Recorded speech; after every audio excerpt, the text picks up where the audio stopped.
वो उनका कहना था कि बीजेपी जो है सारे रिकॉर्ड इस बार तोड़ेगी, नहीं तो बिल्कुल हार जाएगी।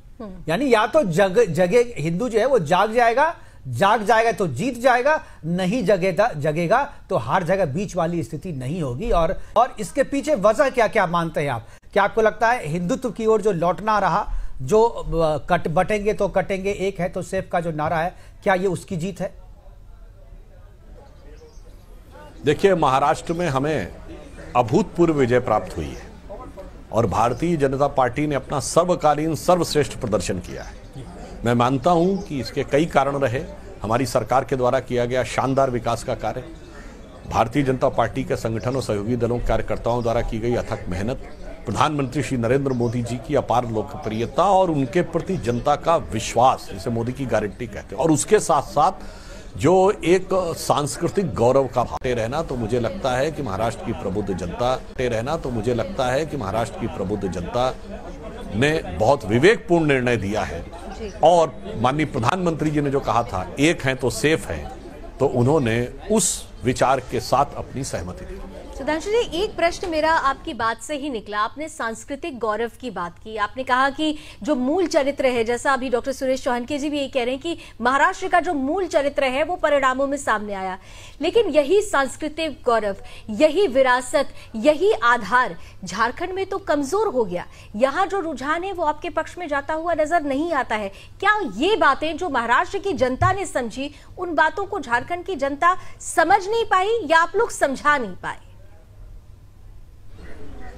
देखिए, दोनों बात बताता हूं। पहले मैं महाराष्ट्र का जवाब दे देता हूं।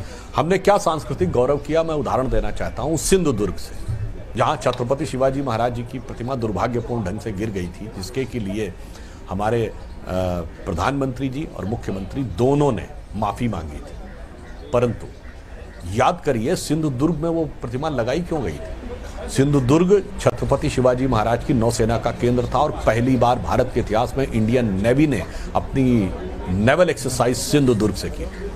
यह था सांस्कृतिक गौरव का विचार। और इंडियन नेवी के ध्वज में जो एक चौखाने में जो यूनियन जैक अभी तक था अंग्रेजों के जमाने का, यद्यपि वो अटल जी के जमाने में हटाया गया था मगर फिर बाद में ऐड कर दिया गया था, उसे हटाकर शिवाजी महाराज की नौसेना की वो पंचकोणीय सील जो थी वो भारत की नेवी के ऊपर लगी। ये होता था सांस्कृतिक गौरव। और मैं एक और बात कह दूं कि शिवाजी महाराज किस प्रकार से अपना राज्य चलाते थे, इनके लिए उनके राजकवि भूषण ने लिखा था कि मोड़ राखे मुगल मरोड़ राखे बादशाह, और राम नाम रख निज रसना सुघड़ में, और बैरिन की हद राखी तेग बल शिवराज, देव राखे देवल स्वधर्म राखे घर में। मतलब जो मुगल थे उनको मरोड़ के रखा था, बादशाहों को तोड़ के रखा था, अपनी पवित्र जिह्वा पर श्री राम का नाम रखा था, और बैरियों को तेग यानी अपनी सेना के सैन्य बल के दम के ऊपर अपनी हद में रखा हुआ था, और देवालयों में देवता सुशोभित थे और घर में धर्म सुशोभित था। मोदी जी के नेतृत्व में यही तो हुआ था। मुगल एंड चेंज नहीं किया है, वो धारा 370 हो या श्री राम जन्मभूमि हो, वो बांग्लादेशी घुसपैठ का मामला हो, अथवा किसी भी प्रकार का विषय, चाहे हम सत्ता में रहें या न रहें। इसलिए हम उस विचार के साथ सदैव खड़े रहे। हम 2 सीटों की पार्टी थे या 303 की पार्टी थे या 240 की पार्टी है, वो हमारे लिए राष्ट्र की अस्मिता के विषय है। अब यहां पर मैं कहना चाहूंगा, सफलता मिले या ना मिले, परंतु हमें पूर्ण विश्वास है कि एक समय में ऐसी बात आएगी जब लोग आगे बढ़ेंगे। और मैं यह भी मानता हूं कि अगर पूरा आप ब्रेकअप दिखाएंगे तो अभी यह देखने को मिलेगा कि भारतीय जनता पार्टी, कांग्रेस से तो बहुत ज्यादा सीटें हैं।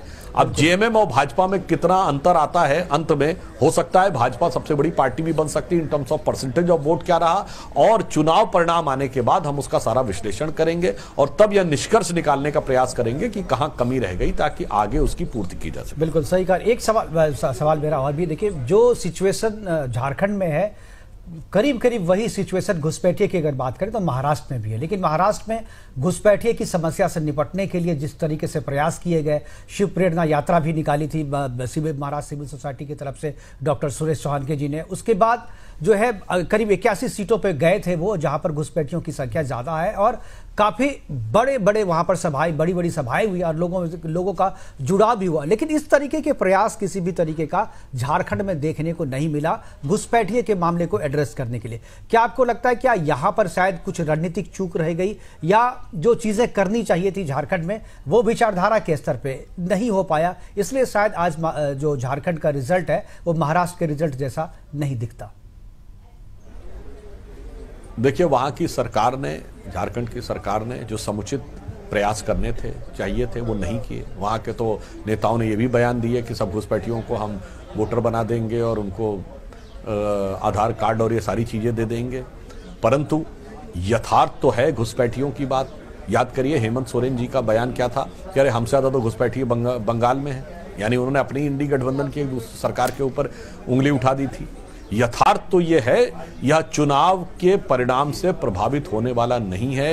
ये झारखंड के लिए एक बहुत चिंता का विषय है और हम सत्ता में आए अथवा ना आए, परंतु हम प्रमुखता और दृढ़ता और सतर्कता के साथ इस विषय को उठाते रहेंगे। और जैसे आपने कहा, सुरेश चवाणके जी जो आपके चेयरमैन हैं, वो भी इस प्रकार के विषयों पर बहुत मुखरता के साथ बोलते रहते हैं। बिल्कुल, थैंक यू सुधांशु जी हमारे साथ जुड़ने के लिए, और बहुत ही महत्वपूर्ण बातें आपने किया, बिल्कुल स्पष्टता से बात की आपने।